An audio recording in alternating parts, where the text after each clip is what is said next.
Definitely not broadcasting this entire session to everybody in the whole world. Just for you guys. So here's the question I have for you to start tonight. Welcome to night two of Transaction Engineer Night School. There almost needs to be like a theme song that plays when I say that. Yeah, did you guys dive in last night or today and take a look at these charts here? These charts. Very important. Oop, I dropped mine. Hold on. Yes, I have mine ready. I've looked at them. Of course, I invented them too, so that helps. Did anybody in here spend a little time doing a little homework study? Yes, I did. I actually printed out the footnotes on there for the contract for deed and the straight option and a couple other ones, so I can have them on my desk looking at That's them. great. I didn't see the one that you just held up. I gotta get back to that and print it out. Okay. I'll show you where it's at. It is, if you take a look at the Transaction Engineer course, it's just below the first, just below here. You see, here's the colorful one. Yeah, I got that printed If you out. slide down just a little bit here, it says what strategy fits the homeowner cheat sheet. And then you can download that there if you want. Or right click it and save it to your computer.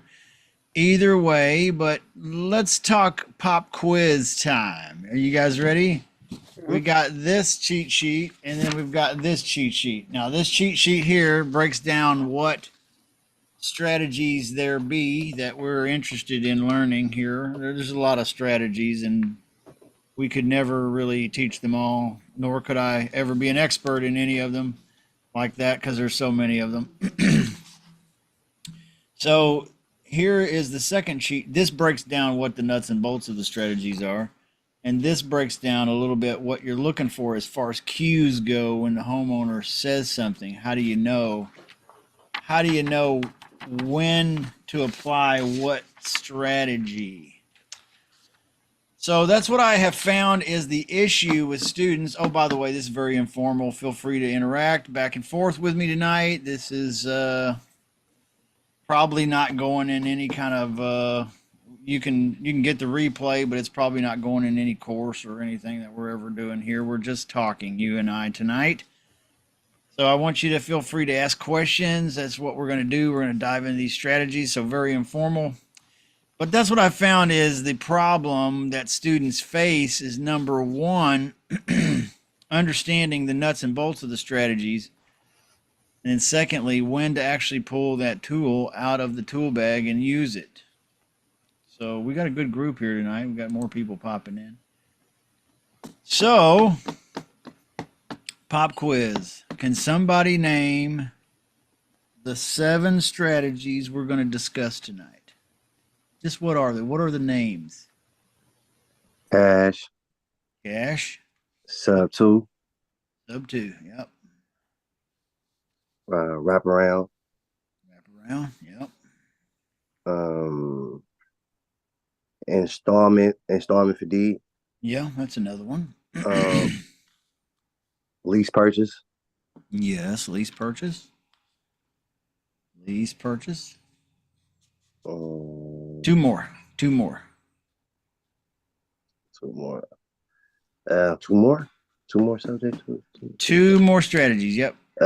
The carry back. Did I say the carry back? Yep. The subject to with the seller carry back. Yeah. Or we could just say seller carry back. We might discuss that one without subject to tonight.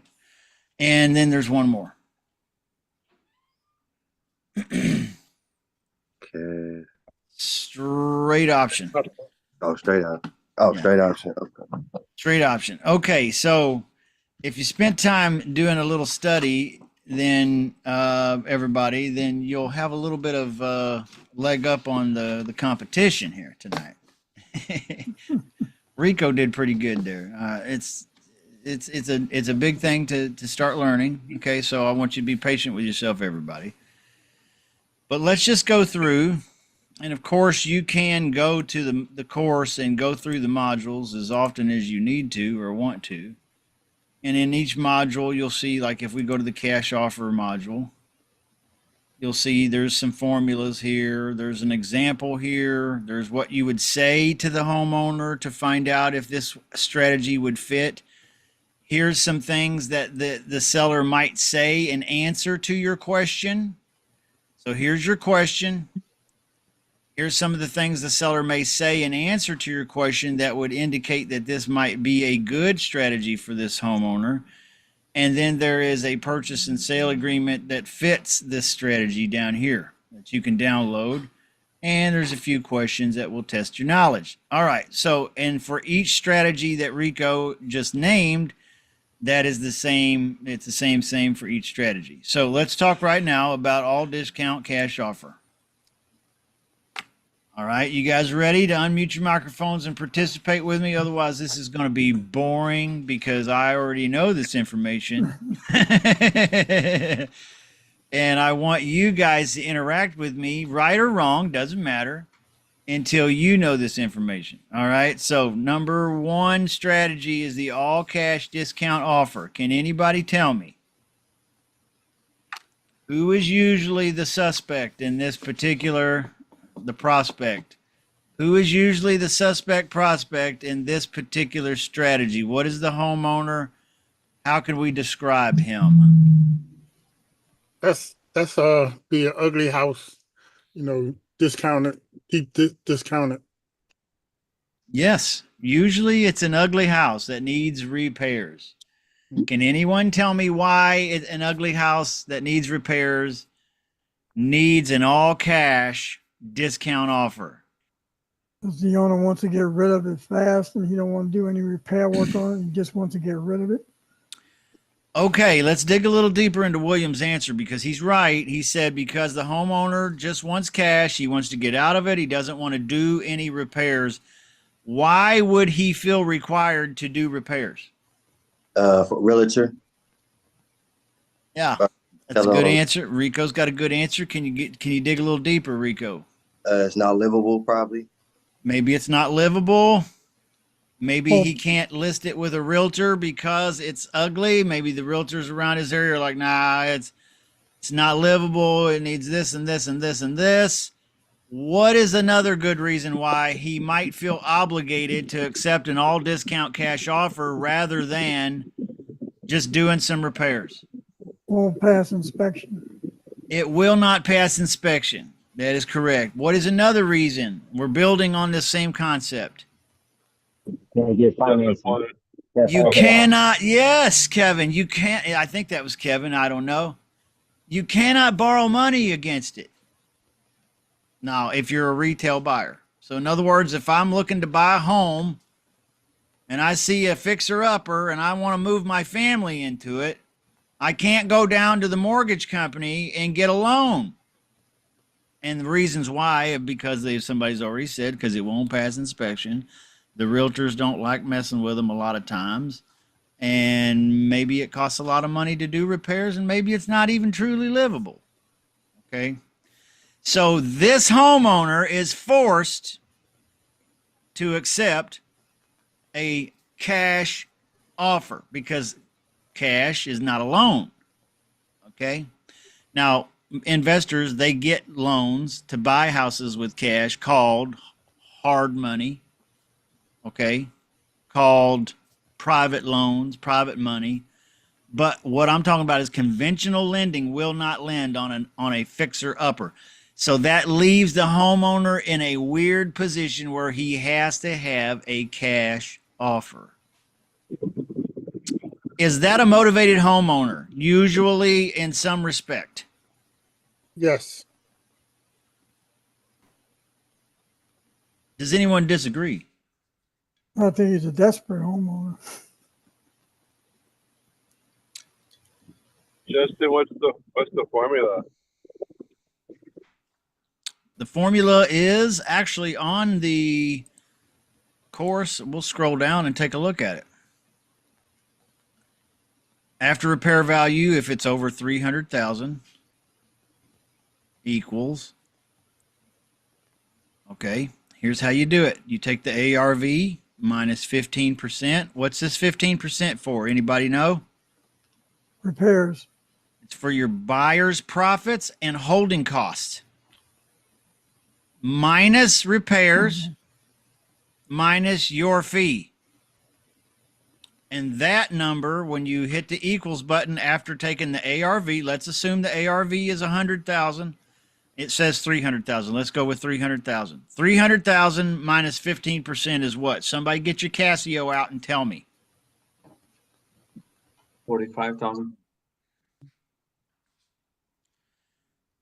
Yep. So let's talk about it here. 300,000 minus 15% is 255,000, because he said 45,000 is the 15%. That's correct. That's for the 45,000 is for your buyer's profits and holding costs.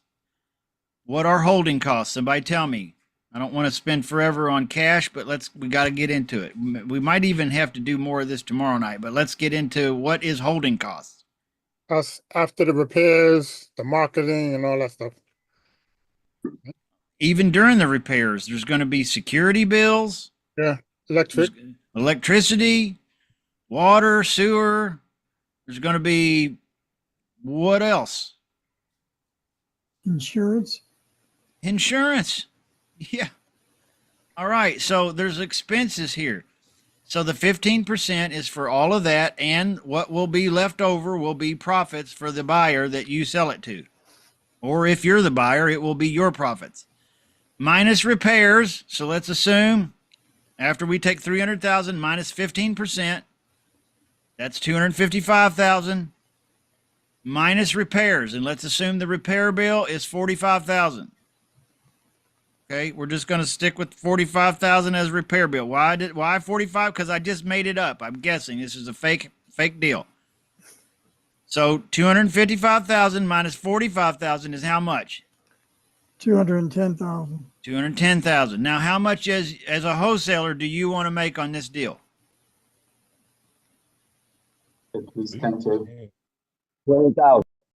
How much? At least 10. 20,000. At least 10,000. Let's say 20,000, because I like being rich. 20,000. So 210,000 minus 20,000 equals 190,000. So here's the formula. We just ran the formula on a house over that's $300,000 with ARV 300,000 minus 15% for our buyers' costs and profits minus repairs of another 45,000 minus $20,000 for your pocketbook, and that equals a maximum allowable offer. How many of you have heard that phrase, maximum allowable offer? Mm-hmm. That means if you offer 190,000, which is your maximum allowable offer, you are going to screw this deal up. Someone tell me why. Because you're bidding too much. Because Won't be able to sell it. that's your maximum allowable offer. What is They'll going to They'll Go take ahead. the first price. they are Right. going No. to the seller is going to counter offer your 190,000 at 210. And now what do? You're already $20,000 over your maximum allowable offer. So where do you start if your maximum allowable offer is 190,000? 170. 170. That makes a lot of sense, Carl. Okay. Does everybody understand how the cash discount money, the discount cash offer business works? Mhm. Are there any questions Yeah. is there any questions about discount cash offers and how you run the formula and how you come up with a maximum allowable offer and then you offer less than that? What happens if you offer 170 and your maximum allowable offer is 190 and he accepts your offer? How much money do you make? Another 20. 40. You're going to make 40,000 because you already budgeted in 20 and then you negotiated an additional 20. Mike Minkoff, I cannot hear your microphone. Just to let you know, I saw that pop up. Okay, it sounds like you guys got a good handle on it. There's a purchase and sale agreement down here where you can sign a seller up. But the question you're going to ask is, Mr. Homeowner, if I were to offer you all cash and close quickly, what's the lowest amount you could accept? Okay, and here's some of the responses you're looking for.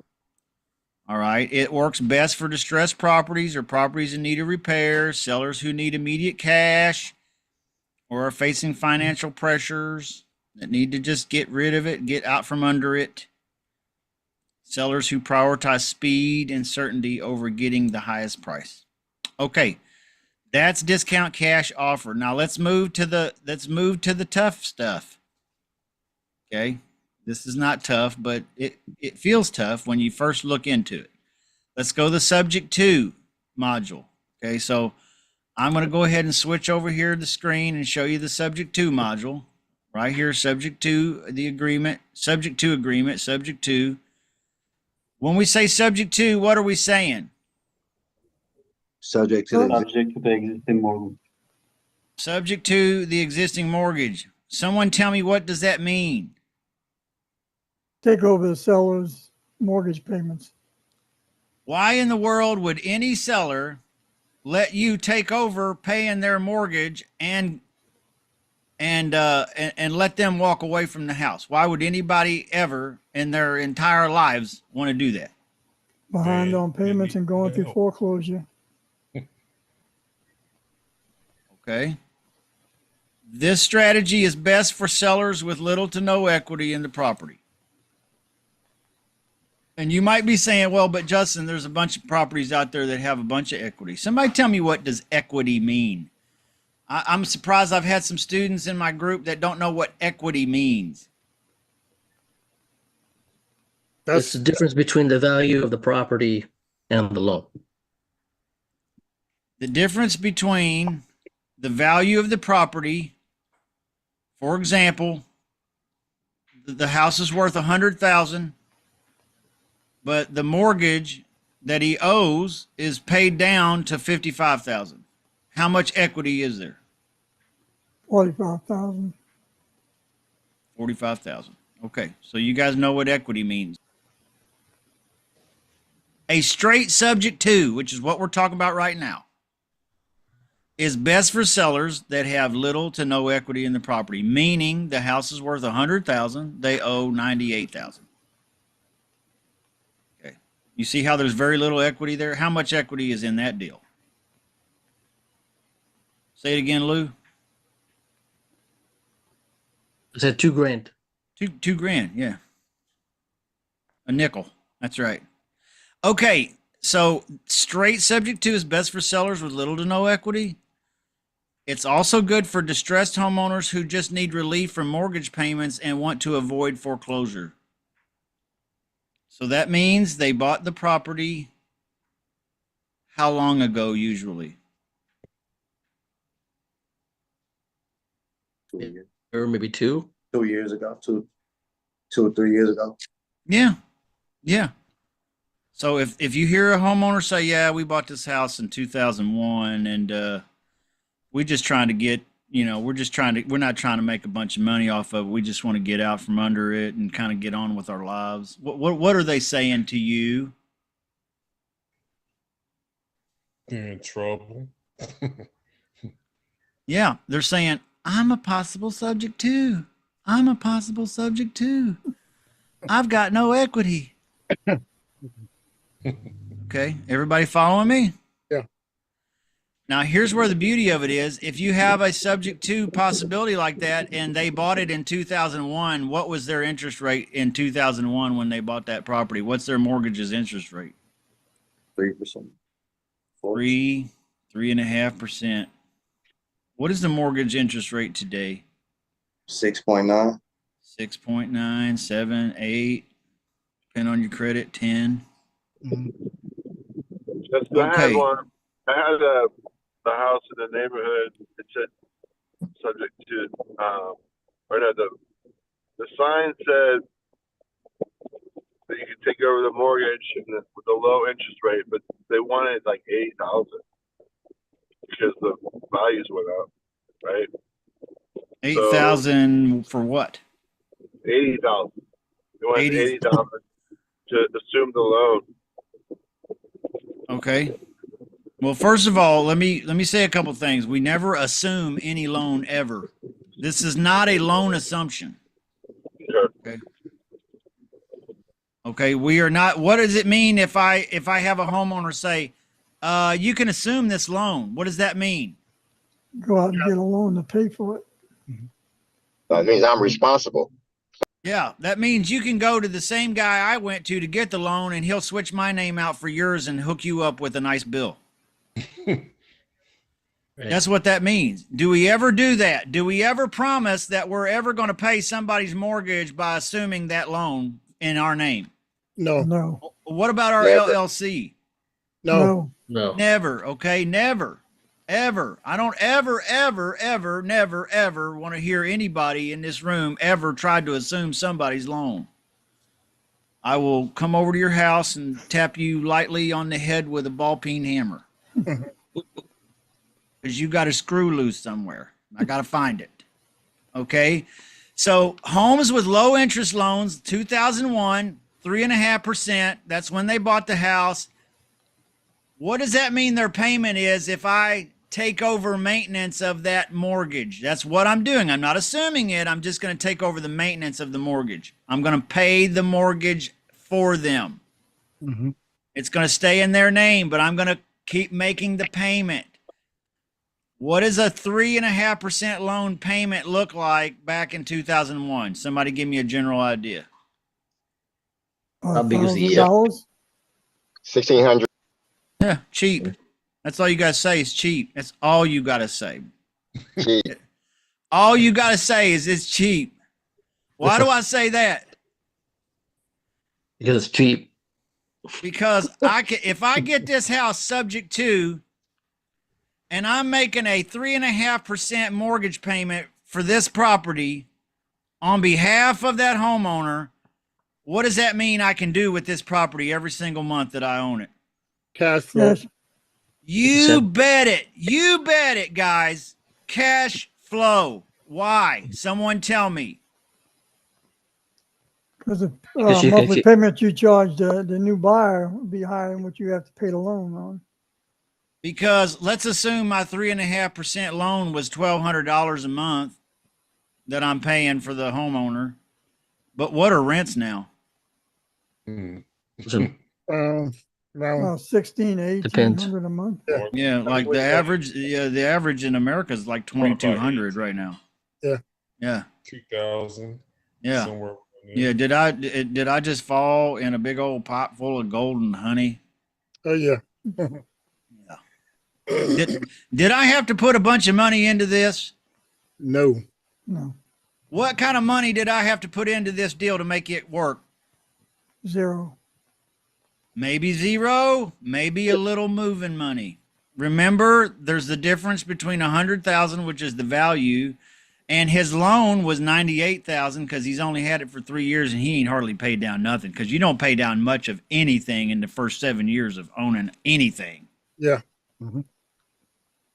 So I'm gonna give him a couple $1,000 so he can get a rental truck and get the heck up out of my house. And you get Okay. that from the new buyer? Well, if I want to sell my cash flow, yeah, I can assign my cash flow deal off, but I might just hang on to this baby. Okay, are you following me? Why I might want to do that? Yeah. All right. So here's the question I'm going to ask on the screen, Mr. Homeowner. If I were to take the house off your hands, allowing you to walk away, would you allow me to continue making your mortgage payment for you right away? He might say, well, but I'm behind 3-4 months. Okay. Well, that might be some money I might have to scrounge up and put into the deal. What if you found a deal where the mortgage payment, like I said, 3.5% is what he's paying, $1,200 a month. He's 4 months behind. How much is that to catch that up? 5,000. $5,000 basically. Plus how much for moving money? What did I say that I was going to give him for moving money? Couple of thousand. Couple grand. So now how deep am I now? 6 grand. 7. I'm $6,800 deep. Mhm. I just bought a house that cash flows. Let's assume $800 a month for $6,000. Am I right? Mhm. Now let me ask you: as broke as you may feel today, if you took a house that's livable, and you had a deal where you could give the guy $2,000, catch up his $4,800 in arrears payments, and then rent that property out for a profit of $800 a month, do you think grandma might help? I'm just saying, grandma's awful nice. Sometimes. You're right about that. Grandma can be pretty nasty. But when it comes to money, grandma ain't no dummy usually. And she said, "You gonna buy a house for what?" Yeah. I just need $6 grand, grandma. Yeah. That's right. All right. So if I were to take the house off your hands, allowing you to walk away today, would you allow me to continue making your mortgage payment for you right away?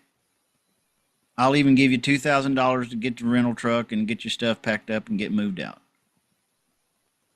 Here's some things that might tip you off to him being open to this strategy. Okay.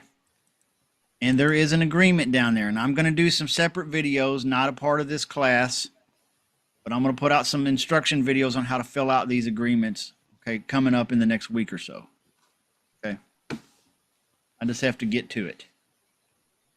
Does anybody have questions on a straight subject to? That's a straight subject to, very clean. We got a question. How is the way that you start paying the mortgage on behalf of the homeowner? Like, do you do it with an LLC or trust? There are different ways that I saw that people are doing. Do you have a specific way to do that to make sure that it doesn't trigger the due on sale clause? Good question. Let me address a few problems with subject to. Number one, due on sale clause. Someone tell me, what is a due on sale clause? If the bank finds out, yeah, if the bank finds out that you're doing that, they could call the loan due. When the They bank could. finds out, that's right, that I got the deed to the house and I'm making this other guy's payment for him and they still got money out on it, but it ain't to him, I'm paying it, they might call that note due. Okay. So that's a problem. Now, here's another problem. You take over the property and then you fail to rent it out. And now grandma's already put her life savings of $6,000 in with you. And you don't have the $1,200 to keep making the payment until you find a renter that you can be landlord over. That's a problem. What do you do? What do you do when you can't afford the deal anymore? Could you wholesale it? Well, you could sell it to somebody that can afford it. Absolutely. And you might be able to turn a nice little profit doing that. You could assign it to someone else. What's another option? Give it back to the original seller. Give the house back to the guy. Okay. That's exactly right. So here, if you get in trouble, if the due on sale clause is called, you could sign the house back over to the guy and walk away. Okay. Now that sucks because you and grandma just put $6,000 into this. So it's a bit risky, isn't it? So this used to not be that big of a risk because mortgage companies weren't calling the note due very much. I can tell you in 2024, they're calling the note due very frequently. Wow. Okay.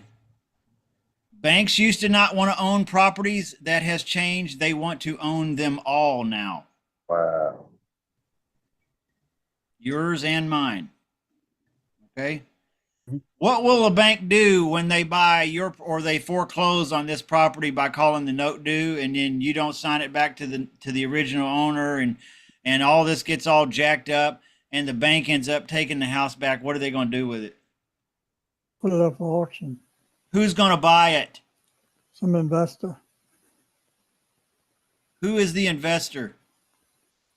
And this is going to shed some light on what's happening in the world today. Hedge fund. Corporations, BlackRock. BlackRock, Hedge funds. other hedge funds, whoever it might be. Because now Yeah, they're competing on the street to own as many properties as they can. Okay? So it's now in the bank's favor to go ahead and take that property. That's why they're calling the note due a lot now. Okay?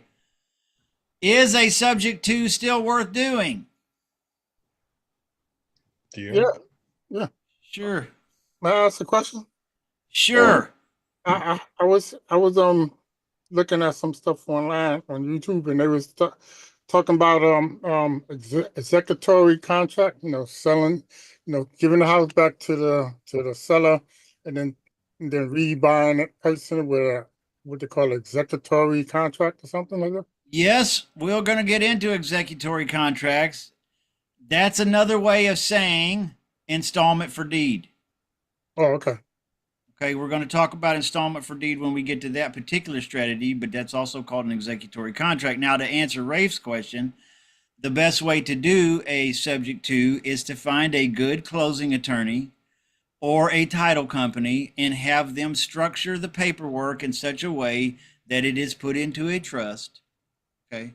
Mm-hmm. And so it is hidden who is the true deed holder now. And so the mortgage company may not ever find out. Okay. If I have the deal that we were just describing under contract, how long would it take me to sell this particular deal for probably $20,000 or $30,000 cash to another investor? How long will it take me? Same day. How long? The same day. Tonight. Tonight. Yes, you're exactly right, Rico. So while that due on sale clause is scary, is it worth not doing the deal over? Let me hear a resounding no. No. No. You still want to do this deal? No. Yes. Okay, even if you don't have a grandma anymore. Okay. Mhm. Both of my grandmas have passed away, and I got a couple quilts, so that's what I got. Me too. That's me whining, okay? 'Cause I didn't get $6,000 out of grandma before she went to the Lord, Are there any questions about subject to the existing loan? This is straight subject to.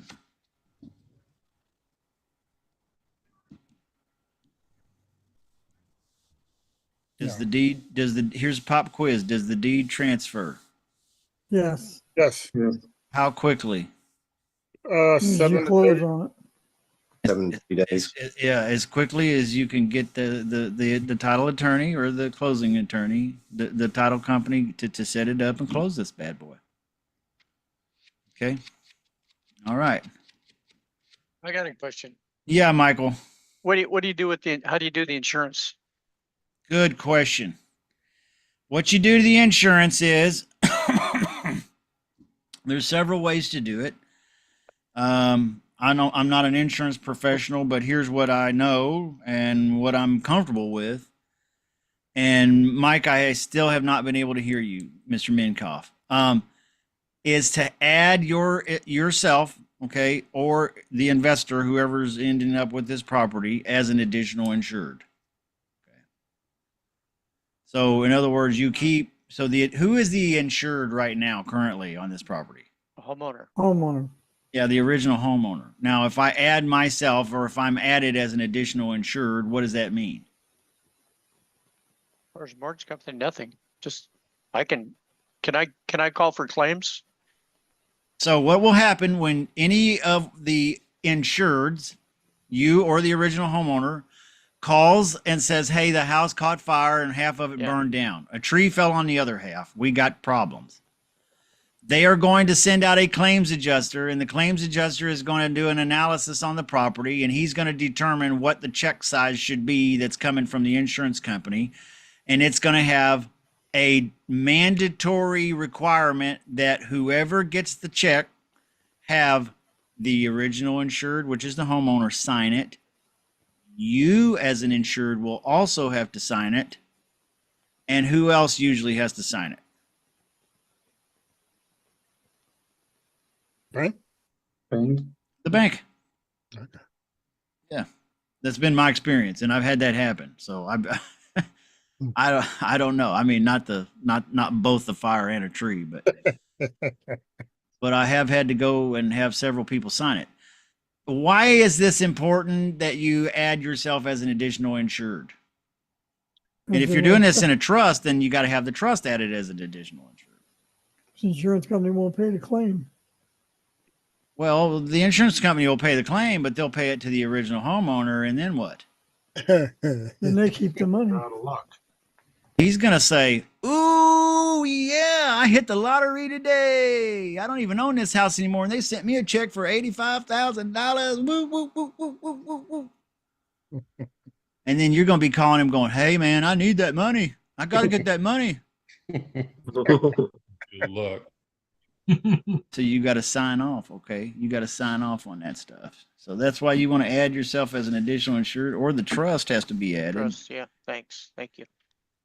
Okay. Let me ask you. Can I ask you real quick? So Yeah. you're talking about subject to, right? This is a subject to deal. Straight subject to. So Yes. we should be added to the insurance. Well, I mean, I know that the title is going to transfer into our names. Does that not mean that we by ourselves should have it insured? Or does Okay. does Okay, so first of all, good luck finding an insurance company that will do that. okay. They won't do it. Second of all, but like very, very, very few will. Okay. Second of all, if you switch insurance from John Doe, the original homeowner, to Lou Q, who's going to find out? Bank. Mortgage company. The mortgage company is going to get a letter. And then what are they going to do? Contact you. Check They're going with to they're going to new- get it. They're going to get a committee meeting together, and they're going to go, something fishy here. We now have an insured that's not even. We didn't loan this guy money. I think something's going on here. Check into it. Oh, he's on the deed now. Oh, we better call this note due. You see the problem? So you want to just be an additional insured, keep that guy on there, or like Michael said, have the attorney figure up a trust where the original owner still has the appearance of ownership. Okay. So in other words, you if you really want to do a subject to, you got to find a good title company. Okay. Coach, I And got oh, my bad. Go ahead, Rico. So I got a couple questions. So on the subject too, if I wanted to like do it on the side, like assign it on, on the side, like I don't really want to take on a subject to, sound like too much of a risk. If I wanted to assign it, how would I look for those? How would I even look for those? I'm ashamed to say that my Facebook group is not large enough for you to do it there. But if you go on to Facebook and you look up Pace Morgie, I think that's cute. We should start calling him Pace Morgie. Yay, Morgie.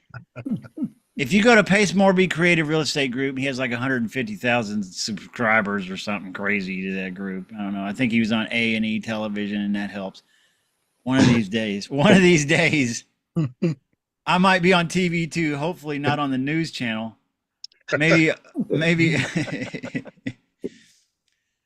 If you post this deal that cash flows, it's like throwing a minnow in a tank full of sharks. It ain't gonna make it. So funny. It's gonna be gone. Okay? Because there's only 150,000 people in there willing to spend the $6,000 it took to get into the deal plus another 25,000 for your pocket so that they can own and control what? Why are they sharking this? So, Cash flow. Because Cash they got a flow. title attorney. They're going to take it to him and they're going to have this set up right where the due on sale clause doesn't freak them out. They're going to get the insurance fixed. And then they're going to have $800 a month in cash flow with a $30,000 investment. Let me ask you a question real quick. Where can I take my $30,000 and go invest it tonight and get $800 a month from it? Yeah, no, this that's is the only, 32% first this year. is, yeah, this is the only place. Yeah.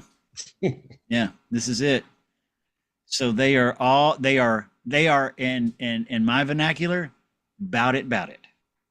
Okay. All right. That's what's up. What's the other question you got, Rico?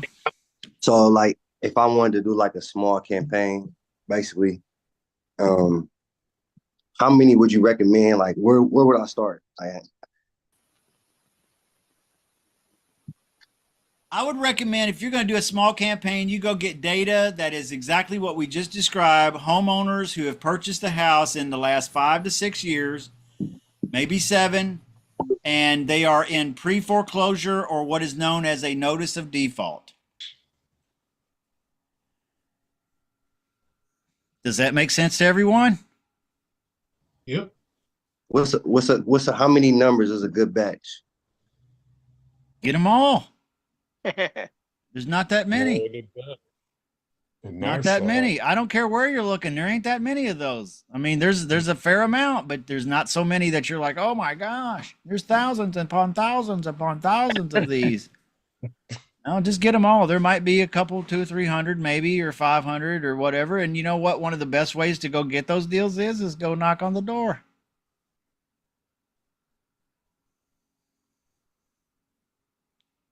Have you ever been to courthouse to police like foreclosure? Do you have any experience with it?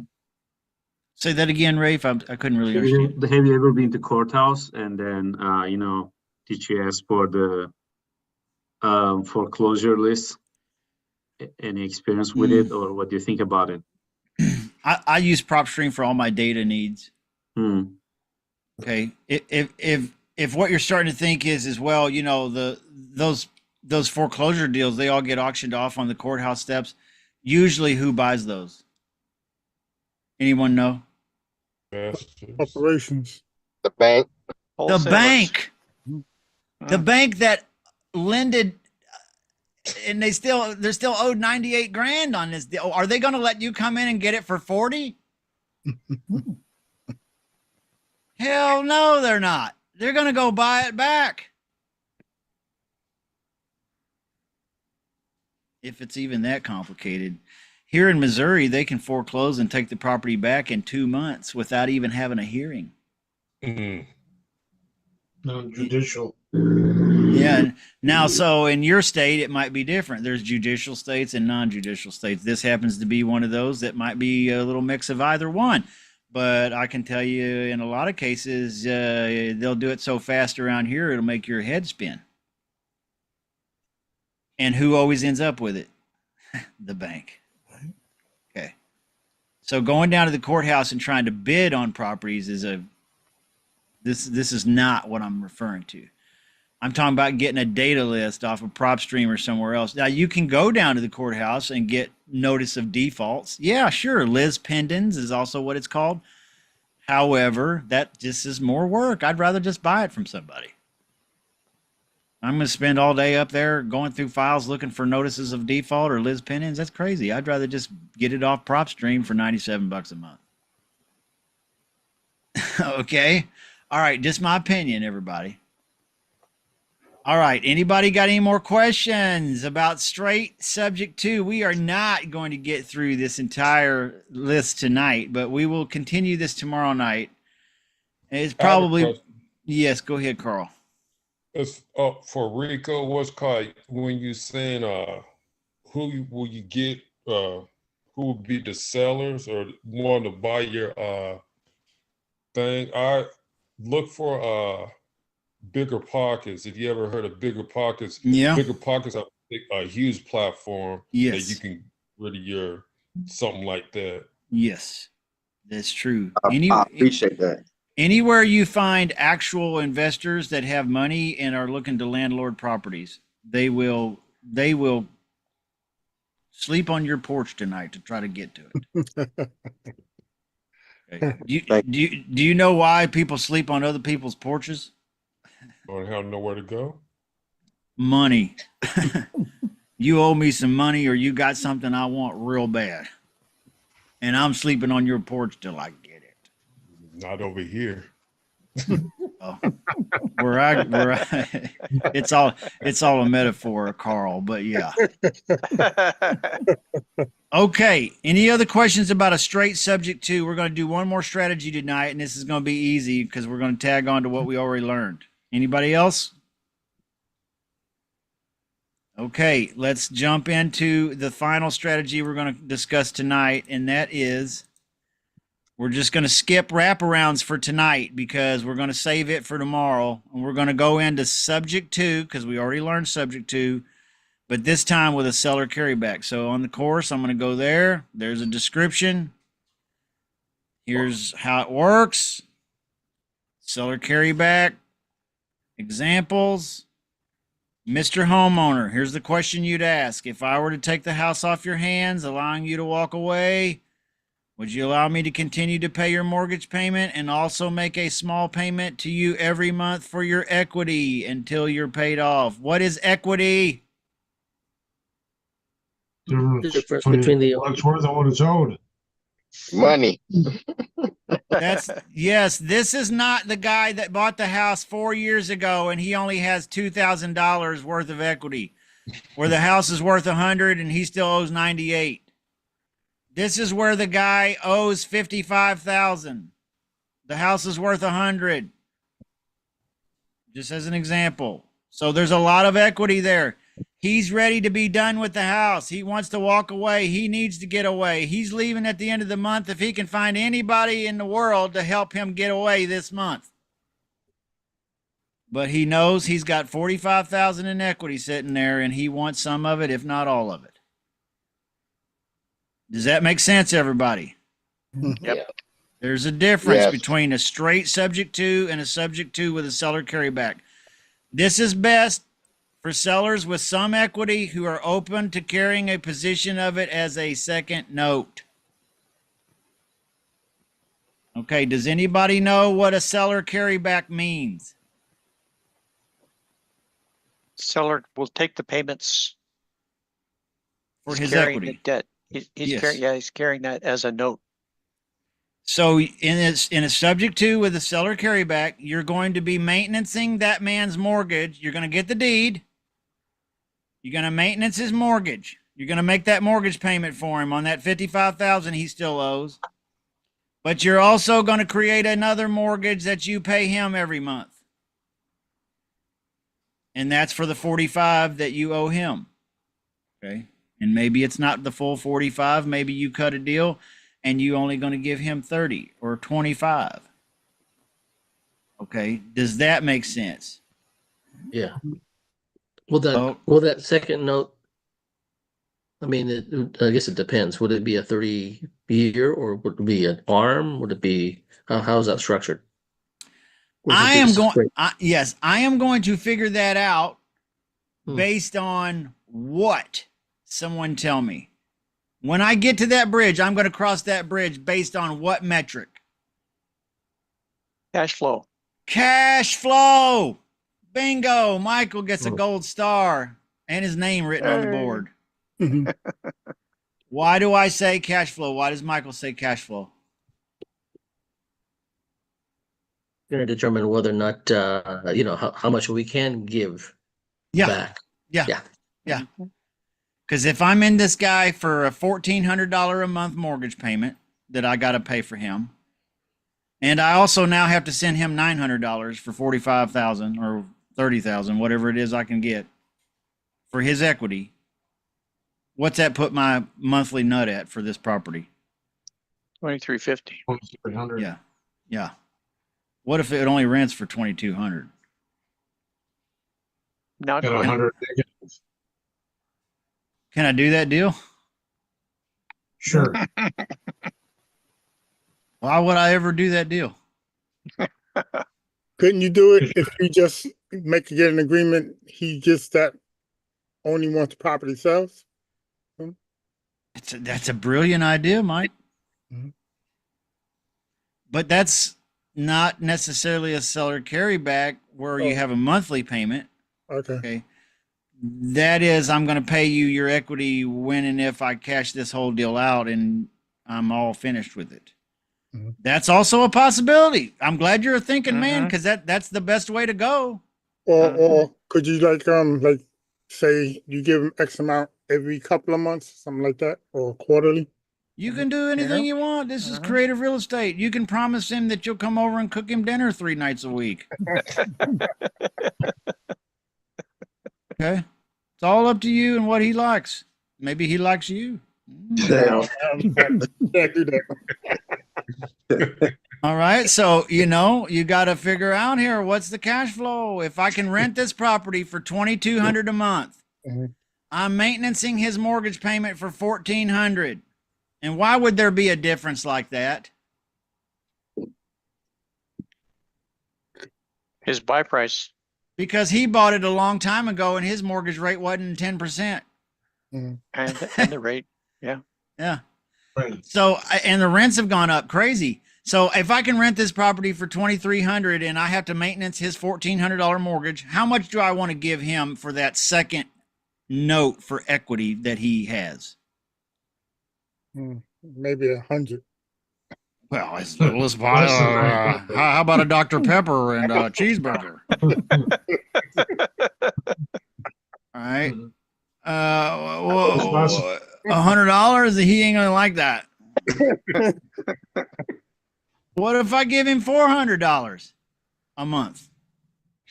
Now what's my nut? 1,800. 1,800. 50. But I'm gonna rent it out for what? 22. 2,300. 3. So what's my cash flow? $300. 500. 450. $450 a month.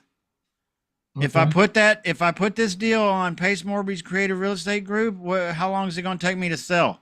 For, let's say I'm going to get 20, 25 grand an assignment fee on this one. How long is it going to take me to sell? 2 hours. Tonight. Why is that? Cash flow. Because they're going to put in 35, 40,000 maybe into this deal, and they're going to get 500 a month from it.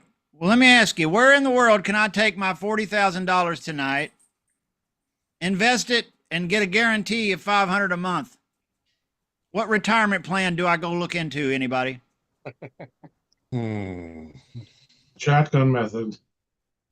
That's 20% first year.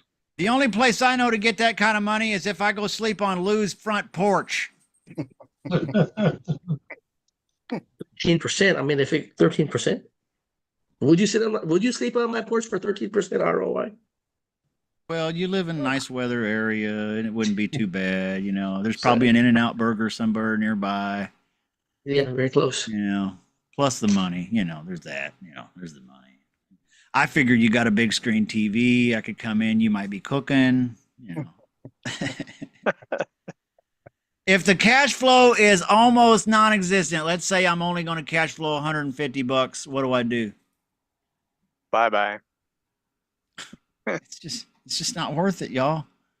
When does it start becoming worth it? Someone tell me. For me or an investor landlord buyer that's going to buy this deal they're going to give me $25,000 assignment fee. When does this start becoming interesting cash flow wise? 350, 400.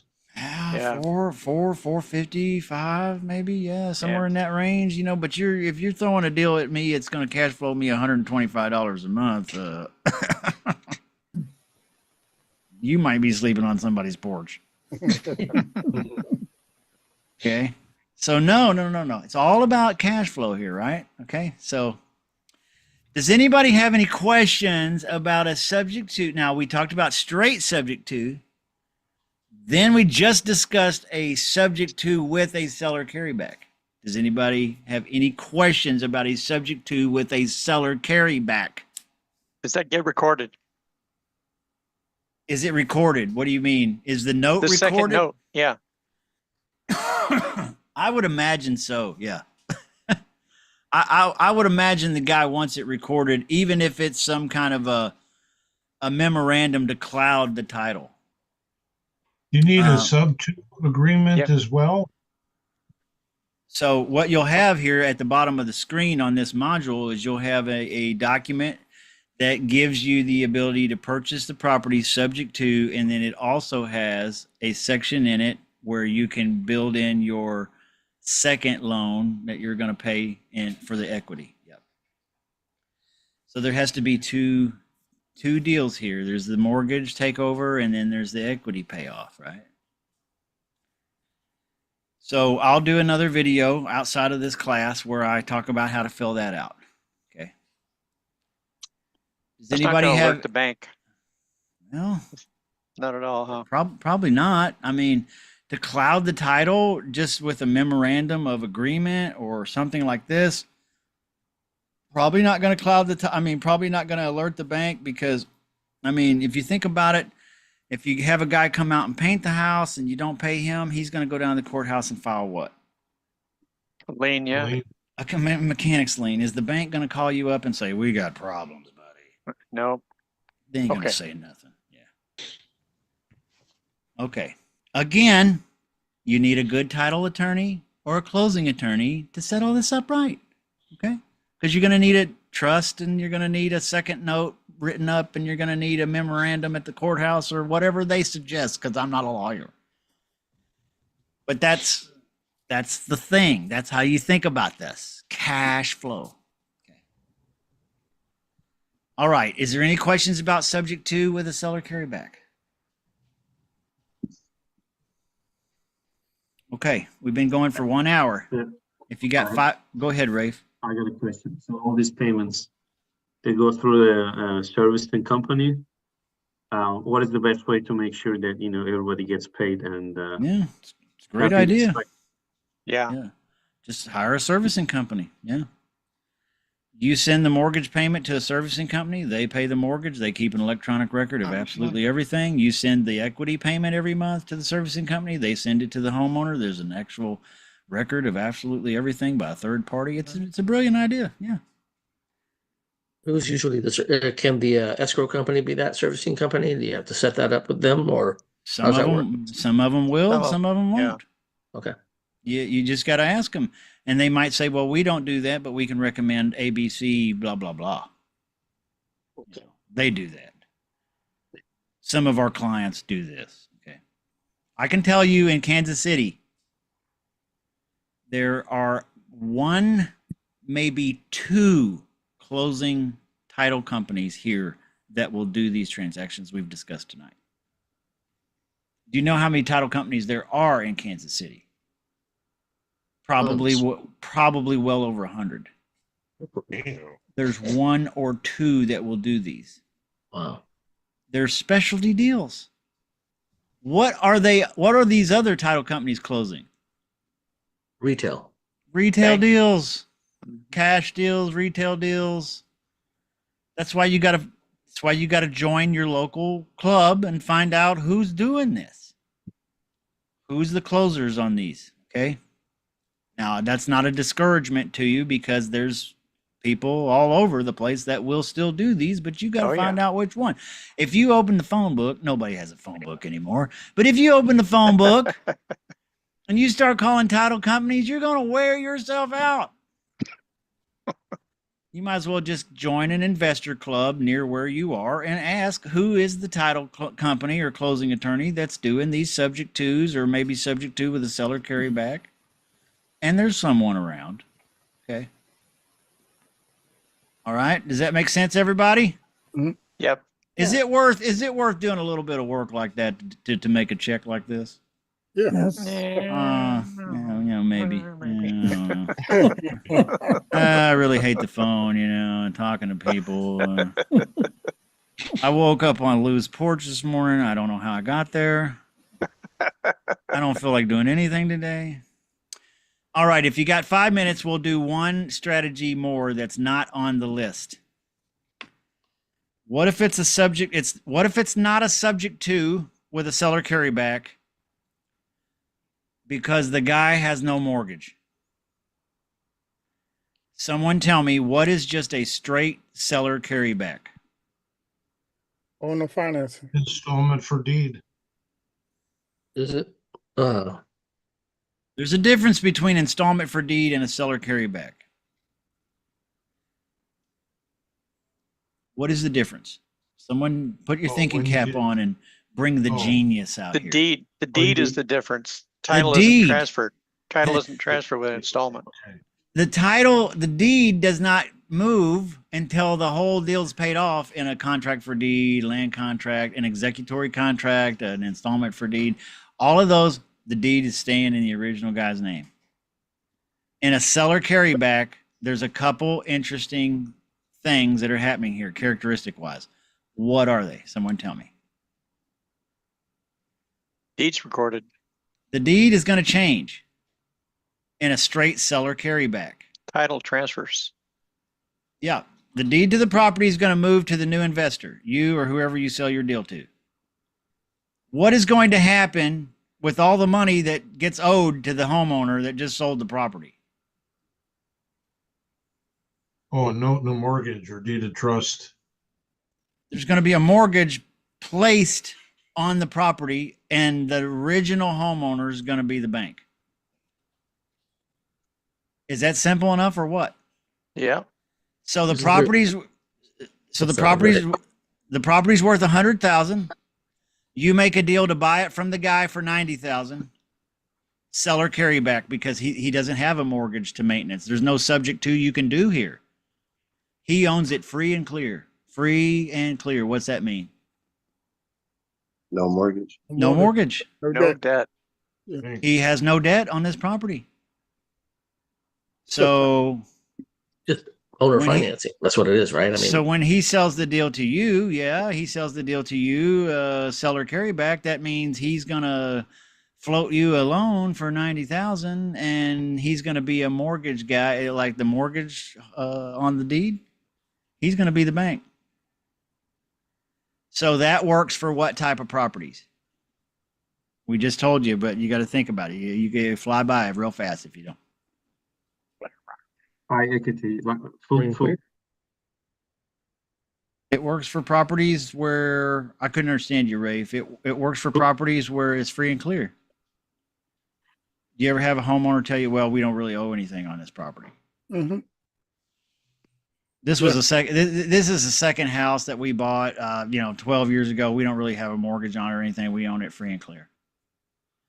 What if he said we own it? It's almost paid off, but we only owe like 12,000 on it. It's worth 100,000. We only owe like 12. Are you going to try to do subject to, or are you going to just do a straight seller carryback? Straight seller carryback, How? He owes 12 grand. subject to. You could do it subject to, but I don't recommend it because he only owes 12 Wrap around. grand. You're going to pay that 12 grand off at closing, and he's going to be the new mortgage, and you're just going to pay him the difference. So instead of 90,000 you owe him, now you only owe him 78. But he's the bank on the 78. Okay? So you can see it's for free and clear properties or for properties that are almost free and clear. Mm. Now, if I have a deal like that, and I structure it like that, where, hey, I still have to pay the guy 12,000 because he's almost free and clear. He needs a little more than that too. So he wants 20 grand in his pocket up front, and then I need to make I also need to make 10 grand. How long will it take? How long if the mortgage he gives me isn't stupid? Like 10%, like if he's not like, well, you go down to the bank, you get a 10% mortgage, so that's what this mortgage is going to be. What if he says, hey, I'll give you this, I'll be the bank and I'll charge you 4.5% interest? Jump on it. If you post that group, if you post that in that group online, how long is it going to take you to sell that? 1 Tonight. hour. Tonight. Tonight. Tonight. Tonight. You can roll up your sleeping bag and move off the front porch. Okay. Hi, Justin. Bye, Justin. That's a seller carryback. Just straight seller carryback. Okay. For free and clear properties or almost free and clear. Okay. So now we've talked about subject to, straight subject to, with no equity hardly. We've talked about subject to with a seller carryback with some equity that the guy wants. And we've talked about a free and clear property or almost free and clear that's just seller carryback. Okay. So tomorrow night, we're going to talk about wraparounds. And then we're going to talk about executory contracts. Is it okay if we kind of forego some phone training? Because we got videos on that and talk just more about these strategies. Which would you guys rather do, phone training or more about these strategies? More about the strategy. Strategy. Yeah. Yeah. Okay. So tomorrow night, we're going to do wraparounds. Then we're going to do executory contracts, which are what? Somebody tell me. And The installment for deed. installment for the, yeah. Yep. Okay, so we're going to talk about those two. You guys probably have a pretty good grasp on lease options already, but we're going to probably hit that real quick too. And straight options we can do real quick too. Mhm. Okay. So tomorrow night we're going to wrap this up with those strategies. We're going to start wraparound. Now I promise you, wraparound is the hardest one to understand. Let me say it like this: wraparound is the hardest one to wrap your mind around. Okay, but it's not complicated. And I can tell you right now, the reason why you want to learn wraparound, and you need to look into the charts tonight. When I say the charts, I mean this one and this one. Okay. And you need to at least look at wraparounds. And the reason why is because a wraparound is very, very similar to a subject to with a seller carryback. It's just structured differently. And it sets off the due on sale clause much, much less. Yeah. Much less. Okay. So, does that make you feel interested in learning wraparounds? Yes. Okay. Yes. Okay. So, did you have a good time tonight? Oh, yes. Yeah. Great. Yes. It's after 10 p.m. on the East Coast. We better let Mike go to sleep. Mike Johnson. I'll be up another hour. I mean, he's still got to find Lou's front porch. It's only 7:00 over here. Yeah, you got plenty of time over there. He's on the West Coast, so. Okay, I appreciate you guys. Are there any questions before we wrap up? I do not want you walking away from this session tonight and those three strategies we discussed going, well, I kind of get it, but I just one question I wish I'd had to ask, but I didn't. Yes, I have a question. So Okay, I know Lou. you went free and clear. I get that. It's in my mind, it's owner finance, just owner finance, because it's free and clear. And unless, I mean, is that a different term? Am I looking at this completely wrong? It is the truest form of seller or owner finance. The seller is So we going to get- become the bank. He's going to be a mortgage. You're going to get the deed. He's going to be the mortgage. He's going to be the, I got it. But he's okay. sorry. So now you're talking about assuming he had only $12,000 left. Is it still a free and clear? I mean, do we still do a subject to seller carryback? Answer was yes, and I'm kind of hung up a little bit on that. Just Well, you could, Lou, you could do a subject to on a $12,000 mortgage. I mean, that was the question. Why? I mean, it's only Yeah. $12,000. Should we just pay him the $12,000? That's my question. I would rather pay the $12,000 or have my buyer pay the $12,000. Yeah. And then just have a loan to that guy, and we don't do no subject to. We just do a seller carryback period with a nice little chunk up front to clear off the mortgage. Does that make sense, everybody? Mhm. Okay. Okay. That's a good one. Anybody got another question? I don't want you walking away saying I'm a little lost here. I want to say something for Lou because the owner financing, terminology, it's also something that people use for advertising. Like, for example, if I'm selling like even a lease purchase or something, you know, I'll still use owner financing as a headline. Oh yeah. And when it's really the true form is like as Justin said, but sometimes people use seller finance or owner financing for all that stuff, everything, all this stuff. I got you. I understand. Yeah, Yeah. owner finance can mean People know that. executory contracts. I've put owner financing on lease options even. I mean, you know, Yeah. like it's a catch-all, you know. So Yep. you got to be careful with. You can't just say it only means one thing. But in this case, a seller carryback, a straight seller carryback is the truest form of owner financing because the only financing on the property is owed to the original owner. That's it. Okay. So that's the truest form. Now let's talk about paperwork real quick before we jump. How would I do paperwork on a straight seller carryback? What does it look like? Does anybody know? So note Sure, and deed of like loan trust. papers. Yeah. All you got to do is find any realtor's purchase and sale agreement anywhere in the country. Okay, wherever you live or doing the deal. And that purchase and sale agreement has a section in it, or it has an addendum, which is just another sheet of paper that's called, anybody know? Seller carryback. It's called Probably. financing addendum Oh. or the financing section. And it'll have two options. Option one, the buyer is going to go get a loan from a bank. Well, three options: cash. Second option, the buyer is going to go get a loan from a bank. The third option is the seller is going to loan him the money. That's the easiest paperwork in the world. Every realtor is familiar with it. You should be too. And then the title company takes care of all that other stuff. And the title company will draw all that beautiful stuff up and file it away, and you can go to any title company in town. Yep. Doesn't have to be special. This is not a specialty deal. They know how to do that exactly. Okay. All right. Any other questions? I have something came to Okay. my mind. Okay, Rafe.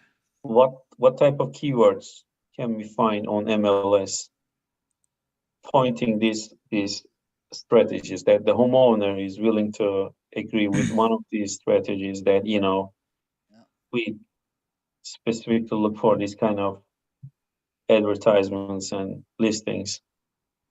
So your subject to is going to be, like we discussed, people who are in pre-foreclosure usually or are getting close to being. They're very motivated. The subject to with the seller carryback is very motivated, okay, because they want to walk away. They're willing to do the subject to part. They just want to get some equity out of it too. This here, the seller carryback, you will be searching for properties that on your data, PropStream or wherever you're getting data, that say free and clear. No mortgage. You might also be able to filter it like this. The property's worth 100. They have how much equity? 100. 100. 100. Yeah. In our example, you might be searching for properties that are worth 100 and they have $88,000 worth of equity. Okay, do you see the 12,000 I just put in there? It's close. It's almost free and clear. So if you're going to pull lists for people to do seller carryback, you're looking for free and clear, debt-free properties. Usually, how long have they owned it? 30 years. A while. Yeah. Maybe not 30 years, but like longer than 3 or 4 years. Like they've owned it for 15 plus years. Okay, usually. And why do I say 15 plus? Anybody know? You can pay Because it's down been your paying mortgage it down. quicker. Could be a, yeah. After 7. Because a lot of people don't get 30-year mortgages, they get 15. Right? So maybe they paid it up. I bought my house on a 15-year note, seller carryback. This is where I live today. I bought it on a 15-year note, seller carryback. I paid it off in 7.5 years. So if I'm looking for people who are free and clear, who have owned their property for a while, I might show up on that list. But don't show up on my porch because I'm not selling. Okay. Okay. How much down payment is financially feasible for an investor? Like, because some people say, oh, I want 20% down payment and, or I want a big down payment, What determines how much money an investor is willing to put into a deal for entry? That's what I call entry fee. Down payment, your assignment fee, the whole kit kat caboodle is entry. That's the cost of entry for your buyer to get this deal. What determines that? Cash flow. Cash flow. We're back to that again. So 20% sounds absurd for a lease option, but for a deal like this, it might make a lot of sense if he's going to cash flow $750 a month.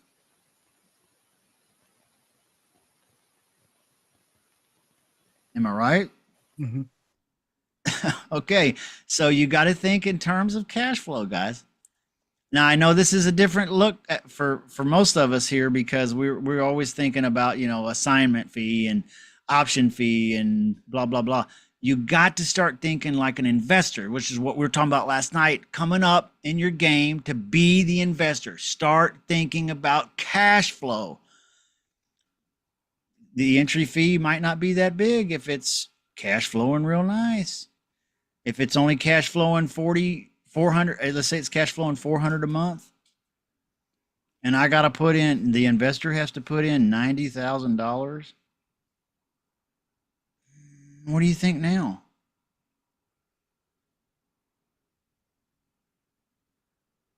But I think that, there might be cash flow, but I think there's another metric called cash return. So that's gonna be. How long is it going to take him to get his 90,000 back at 400 a month, if he's lucky and he gets good tenants? A long time. So you put that deal on Pace Morby's group tonight. How long will it take you to sell that one?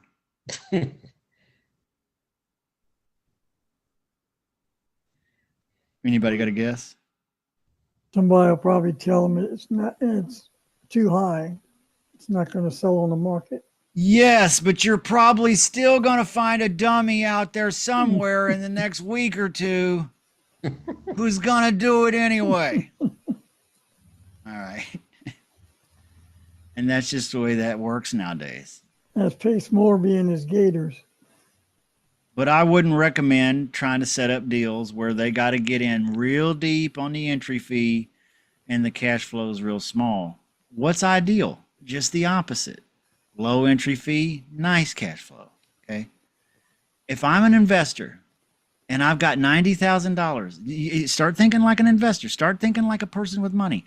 If you've got $90,000 and I offer you a deal, hey, I'm gonna give you this deal, and you're gonna put that 90 grand you got in it, and you're gonna get 400 a month, but you're also gonna have to deal with the toilets and the tenants and the dishwashers and the roof and the basement and everything. What do you want to do? Are you gonna do it? Not for 400. Hell no, not for 400. Not me. See, put yourself in their shoes, okay? And think like an investor. A lot of the problems that we have here as new students is we throw a lot of mud up on the wall and try to figure out what sticks and what don't, and we never really put it together. What are they thinking about? They're thinking about, like maybe what Rafe said, future equity. Maybe they're thinking about cash flow. Maybe they're thinking about, okay, is it worth my 90 grand to make 400 a month and still have a tenant that tears up my house, screws up all my profits for the first year, and I've still got 90,000 plus now I got to put another 12,000 in it to fix the house, and I'm only making 400 a month. Is it worth it? No. All right. Any questions? we can get in the weeds with this stuff if we want to, but I think we've kept it pretty nice tonight. Okay, anything else? Anything else? Going once. For subject to agreement, do you completely rely on your title, like the closing attorney, like their papers, or you have like, okay, I saw in the group, Okay. there are 2 or 3 papers, but are there more actually, like more addendums and whatever, Okay. So for every strategy we talked about tonight, there is a purchase and sale agreement in the kit, in the course. You will use that to tie down the deal. Then you will take it, bless you, Bob. Then you will take it to the title company and you will let them fix and build the deal for you. Okay. All you need to do is tie it down. Take it to the title company, closing attorney, and let them do all of the proper paperwork for your area. Okay. So the paperwork you've been provided in the course is just to lock the seller into the deal so that you can go get a professional to put it together properly. Does that make sense, everybody? Yeah. Okay. Okay. Any last questions before we... That was hilarious. Before we go. Okay. Love you guys. I'll see you guys tomorrow night. We're going to do the rest. We're going to start with wraparound. Please look into wraparounds on the charts a little bit. Go to the module. Just review. Okay. It will help so much if you've got some basis of understanding, so I don't start from scratch with wraparounds. Okay? Because I want you to get I want you to wrap your mind around it, and it'll be easier if you kind of have some concepts, even if they're maybe a little off. You got lots of questions? Great. But we're going to start with wraparounds. Okay. See you tomorrow night. Thanks, everybody. See you later.